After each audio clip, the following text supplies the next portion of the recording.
Chers auditeurs, bonjour, Monseigneur, bonjour. Bonjour Alban, bonjour à tous les auditeurs de RCF. Dimanche dernier, 10 mars, a eu lieu l'installation du nouvel archevêque de Paderborn, Monseigneur Benz, dans la cathédrale Saint-Liboire de Paderborn. Le diocèse de Paderborn, avec qui, je le rappelle, un pacte de fraternité perpétuelle nous lie depuis l'an 836.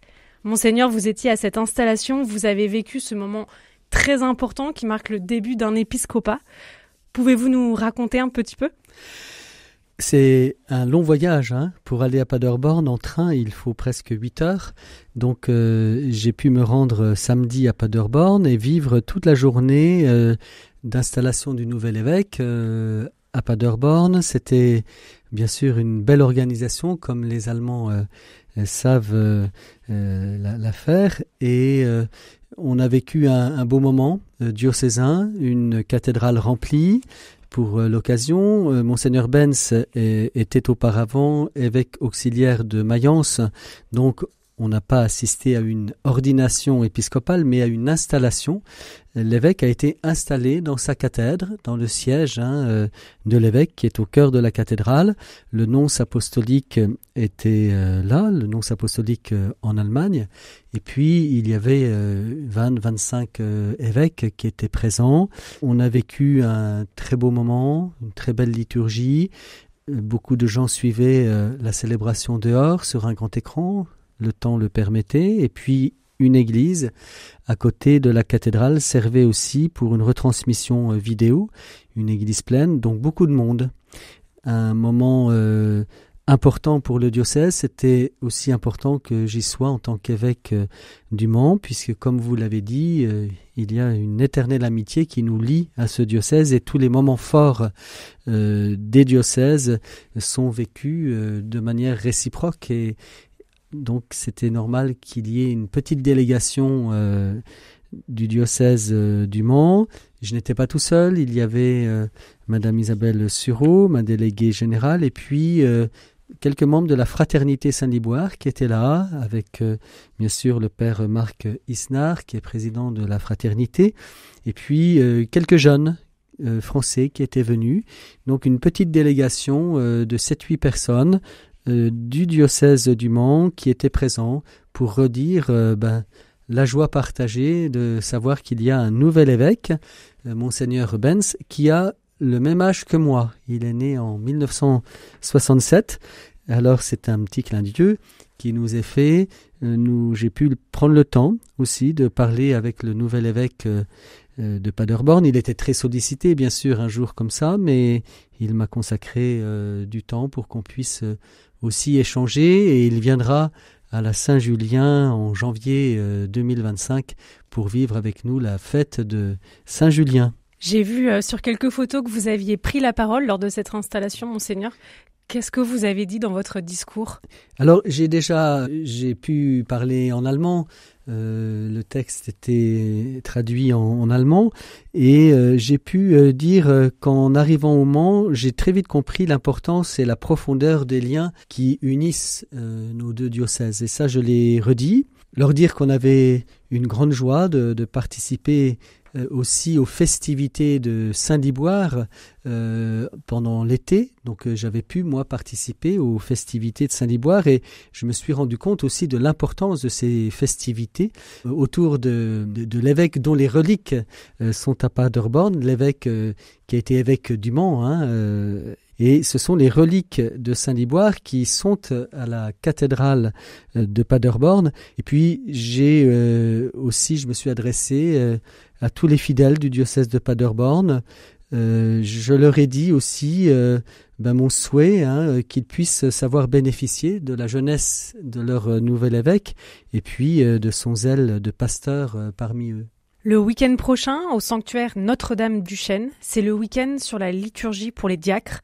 Alors peut-être avant de rentrer dans le vif du sujet, Monseigneur, c'est peut-être aussi l'occasion de rappeler quel est le rôle et la mission d'un diacre aujourd'hui. Le diacre, il est celui qui est associé au ministère diaconal de l'évêque. L'évêque est celui qui, à la suite du Christ, prend soin des fidèles qui lui sont confiés, mais en particulier il prend soin de ceux qui sont fragiles. Et les diacres participent à ce ministère diaconal de l'évêque, et c'est pour ça que l'évêque ordonne des diacres. Et les diacres vont participer à ce ministère de service à travers leur engagement auprès de personnes en difficulté. Donc un diacre, il a toujours un enracinement dans l'activité de soins prodigués à ceux qui sont fragiles dans l'Église ou dans la société. Et puis il participe aussi au ministère de la parole. À travers sa parole, il peut prêcher à la messe, par exemple, et puis il peut aussi célébrer certains sacrements, dont le sacrement du baptême, du mariage. Il peut présider à des funérailles. Il est celui qui est aussi associé à la vie liturgique et sacramentelle de l'Église, parce que à travers cette vie liturgique, on exerce aussi un ministère d'accueil et d'accompagnement. Vous parliez d'enracinement local. Combien de diacres avons-nous sur notre diocèse ? Actuellement, il y en a 34. La moyenne d'âge est quand même assez élevée, c'est à peu près 70 ans. Donc, nous avons eu 3 nouveaux diacres beaucoup plus jeunes récemment que j'ai ordonnés. Nous sommes vraiment dans une période où on s'interroge pour appeler de nouveaux diacres. On sent qu'on a besoin du diaconat permanent et on réfléchit pour appeler des hommes à discerner pour savoir si ça ne pourrait pas être leur vocation. Donc il faut 1 ou 2 années de discernement avant de s'engager dans des études. Alors les études, elles sont faites en couple parce que souvent les diacres sont mariés. Donc la femme participe aussi à la formation. C'est sous forme de week-end souvent. Et les diacres se forment et au bout de quelques années, ils sont ordonnés. Donc on aimerait pouvoir appeler des hommes d'âge mûr, c'est-à-dire ayant la quarantaine, pour réfléchir et se demander si ils n'auraient pas les disponibilités et puis la disposition du cœur aussi pour accomplir ce ministère. Nous aimerions qu'il y ait plus de diacres. Le peuple chrétien doit vraiment prendre conscience de l'importance du diaconat permanent dans notre Église aujourd'hui. Lundi prochain, 18 mars, a lieu une conférence ouverte à tous qui s'appelle « La Bible au cœur de la liturgie ». C'est à la Maison Saint-Julien à 20h et cette conférence s'inscrit dans le parcours de cette année sur le thème « La liturgie, un don à recevoir ». Un petit mot rapide, Monseigneur, sur cette conférence ? Oui, cette conférence, elle est ouverte à tous. C'est sœur Caroline Runacher, qui est dominicaine et bibliste, qui va assumer cette conférence. Et comme vous l'avez dit, cette conférence s'inscrit dans le cadre de la démarche diocésaine La liturgie, un don à recevoir. Et là, on va s'interroger pour voir comment la parole de Dieu vient vraiment rejoindre nos préoccupations, les préoccupations de notre temps. Comment, à travers l'écoute de la parole de Dieu, nous pouvons avoir comment cette parole, cette écoute de la parole nous éclaire et dans nos engagements. Les engagements dans le monde d'aujourd'hui. Il y a un lien très fort entre liturgie et parole de Dieu. Il n'y a pas de liturgie dans l'Église au cœur desquelles il n'y ait pas la parole de Dieu. Toutes les liturgies, forcément, ont la parole de Dieu en leur cœur. Et même les oraisons, les prières sont souvent reprises d'extraits de la Bible. Alors bien sûr, il y a aussi dans toutes les liturgies la lecture de la parole de Dieu. Donc on se rend compte qu'il y a un lien très profond entre liturgie et parole de Dieu Mais il y a aussi un lien très profond entre notre vie chrétienne, notre vie de tous les jours et l'écoute de la parole de Dieu. Merci beaucoup, Monseigneur, pour cette présentation. Donc, vous l'avez compris, bienvenue à tous si vous voulez participer à cette conférence qui est lundi prochain à la Maison Saint-Julien à 20h. Samedi 6 avril, je fais un petit peu un bond en avant, mais c'est important d'en parler dès à présent. Nous fêtons les 150 ans de l'hospitalité Saint-Julien avec vous, Monseigneur. Quelle est la vocation de l'hospitalité au sein du diocèse? Quel est son rôle? Le rôle de l'hospitalité de Lourdes, c'est d'accompagner les malades lors du pèlerinage diocésain à Lourdes. Il y a un pèlerinage des malades et sans les hospitaliers, ce pèlerinage des malades ne pourrait pas avoir lieu. Les hospitaliers forment une équipe très fraternelle, multigénérationnelle. C'est une équipe où on sent le désir de servir. Et les hospitaliers, depuis 150 ans, rendent possible le pèlerinage des malades à Lourdes. Et depuis son existence, l'hospitalité a permis à des milliers de malades de se rendre à Lourdes chaque année.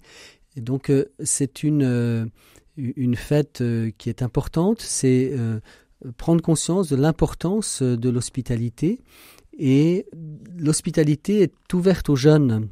On a les jeunes générations qui sont présentes et qui reçoivent de leur aîné cet enseignement simple qui est l'enseignement passe à travers les gestes du soin, de l'attention aux malades. Voilà, pendant une semaine, ces jeunes peuvent faire l'expérience avec leurs aînés du soin apporté aux malades. Et les malades ne reviennent jamais comme ils sont partis d'un pèlerinage à Lourdes. Il se vit là une très grande fraternité, il y a une très grande aussi intensité dans la vie liturgique à Lourdes, la vie aussi relationnelle. Les malades sont ensemble et ils ont des grands moments de partage, d'amitié, des moments joyeux, des moments de célébration. Et tout ça est rendu possible grâce aux hospitaliers qui prennent soin des malades du lever jusqu'au coucher. Et vous représentez un peu toutes les tâches à faire pour qu'un malade soit bien du lever jusqu'au coucher. Il y a des médecins qui sont là aussi comme hospitaliers, des infirmiers, infirmières, et puis des bénévoles qui n'ont pas de formation médicale, mais qui participent finalement à ce service du soin apporté aux malades. Donc fêter ces 150 ans, c'est très important, c'est aussi pour venir les entourer, rencontrer les hospitaliers et pourquoi pas nous aussi nous poser la question pour pourquoi pas devenir acteur au sein de l'hospitalité. Quel est le programme alors de cette journée anniversaire, Monseigneur? Alors on aura un beau programme, c'est-à-dire qu'il y a la messe à 10h à la Notre-Dame de la Couture. Les malades et les hospitaliers seront accueillis à 9h30 à Notre-Dame de la Couture. Tous les malades du diocèse qui veulent venir seront les bienvenus. Ils seront accueillis par les hospitaliers à 9h30. On a la messe à 10h. Et ensuite, on aura une procession à 11h30 jusqu'à la Maison Saint-Julien. Alors, les malades qui sont en fauteuil seront pris en charge et on se dirigera tous donc à la Maison Saint-Julien pour le déjeuner. Et à 15h, nous irons au cinéma Pathé, place des Jacobins, pour le beau film qui s'intitule Lourdes. Et il y aura aussi une soirée de louanges animée par les jeunes. Là, il y aura des informations qui seront données. Pour ceux donc qui souhaitent poursuivre la journée, il y aura la possibilité d'une soirée de louanges. Merci Monseigneur. Donc je rappelle que cette journée se fait sur inscription. Les inscriptions sont déjà ouvertes et vous pouvez retrouver le lien vers l'inscription et le programme sur le site de l'hospitalité Saint-Julien 72.com.